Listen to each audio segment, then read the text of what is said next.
Welcome. In this video, we will tell you a terrifying story. I hope you enjoy. The name of this story is The Cannibal Sisters. My grandfather came from Russia. He was born in Leningrad and lived there during World War II. When we were kids, he told us many stories about his own childhood. There was one story in particular that absolutely horrified me. He told it only once and refused to speak about it again. But he swore it was true. During World War II, in September 1941, the German army had surrounded the city of Leningrad and blocked off all the roads. Nobody could get in or out. They called it the Siege of Leningrad, and it was one of the longest and most destructive sieges in history.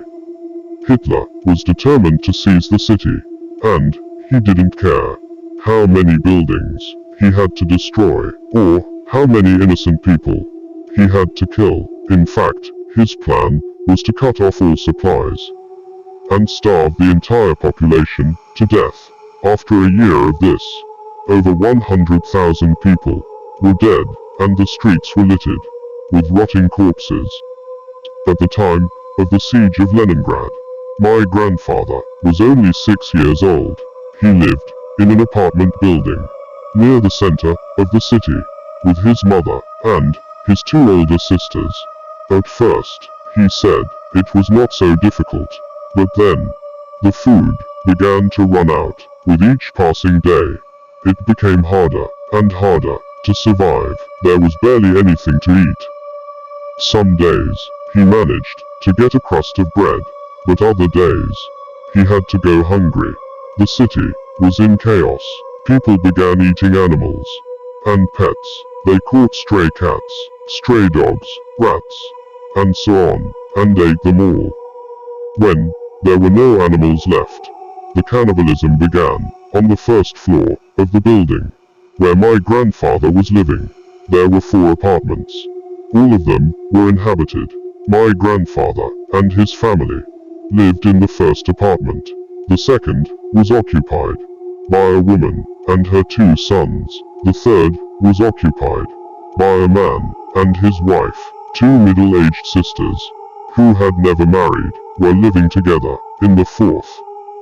One night, my grandfather was lying awake in bed, unable to sleep with the hunger. All of a sudden, he heard terrible screams and cries for help, which woke the whole family. It sounded like they were coming from one of the neighboring apartments. His mother's name was Zinaida, and she was a very brave woman. She decided to check what was going on. Despite the pleas of her frightened children, she gave them strict instructions to lock the door and not to open it for anyone. She left, and the children did as they were told. Standing in the corridor, his mother noticed that the door of the next apartment was slightly ajar. This one was occupied by a woman who had 2 young sons. Zinaida walked slowly to the door and cautiously peered inside. What she saw would haunt her for the rest of her life. Scared to death, she ran back to her own apartment and begged her children to let her back in. When my grandfather and his sisters opened the door, their mother burst in and slammed it shut behind her. She was out of breath, and her face was pale. She got them to help her barricade the door, and only then would she tell them what she had seen. She said, on the floor, in a pool of blood, lay a severed hand. There was a sickening stench of blood, and from the depths of the apartment, I could hear disgusting chomping sounds. When they heard that, the older sisters became very upset. My grandfather was so terrified, he ran to the bedroom and hid under the bed. The next day, when his mother went out into the corridor again to take a look around, she saw that the door of the next apartment was firmly closed. Everything was deathly silent. After several weeks, the situation in the city improved a bit. The Russian army managed to open up one narrow supply route, so some food was able to get through. None of my grandfather's family had died from starvation, but they were all very weak. One morning, his mother gathered together what little money they had, and went to see if there was any food she could buy in the streets. When she came back, she noticed that the door of the third apartment was hanging on one hinge. This one was occupied by a man and his wife. Guessing what happened there, Zinaida pushed the door open and peeked inside. In the dim light, she could just make out two crumpled figures lying on the floor. Most of the meat had been stripped from their bones. Sick to her stomach, she returned to her own apartment. After telling her children the horrible news, she barricaded the door once again. However, they couldn't continue like this for long. Soon, their meager food supplies had run out. They had to get more, or they would certainly starve to death. Zinaida summoned the strength to get up and leave the apartment. No sooner had she taken a couple of steps down the corridor than she saw the door of the fourth apartment open. There were two middle-aged sisters living there, and one of them came out. The woman looked unusually good. All of the residents of the city were very thin and emaciated, but this woman looked healthy and even a little fat. The woman smiled and said, "Hello." Then she started walking towards Zinaida. Something about the woman's manner set her on edge, and she began to slowly back away. Looking over her shoulder, she caught sight of the second sister, who was creeping up behind her.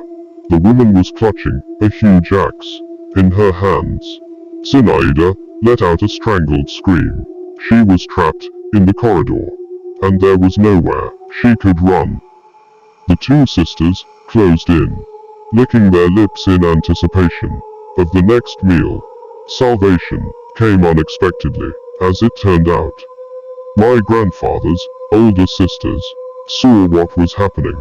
At that very moment, a group of Russian soldiers were passing by on the street outside. The children opened the window and called out to them, screaming and begging them to come to the rescue. Without thinking twice, the soldiers ran into the entrance and quickly made their way up the stairs. When they came to the first floor, they saw the two fat women trying to drag a skinny woman into an apartment. The soldiers leveled their rifles and ordered the women to stop fighting. The fat woman with the axe took a swing at the soldiers, and they shot her right between the eyes, blowing her brains all over the wall. The soldiers ordered the other two women to lie down on the floor and began questioning them. Zinaida burst into tears and told them that the two sisters were cannibals, and they had already eaten the inhabitants of two apartments and were about to eat the tenants of a third.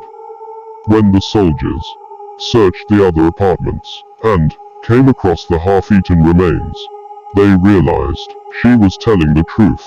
Thus, the soldiers rescued my great-grandmother and her family. They ordered the remaining sister to kneel down on the ground and executed her on the spot with a bullet to the back of the head.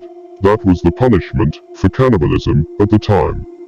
A year later, the Russian army managed to push the Germans back, and the siege of Leningrad ended. Over 1,500,000 people had died, and another 1,500,000 had been evacuated. Somehow, my grandfather and his family managed to survive the whole thing. After all, those two fat sisters had a lot of meat on their bones.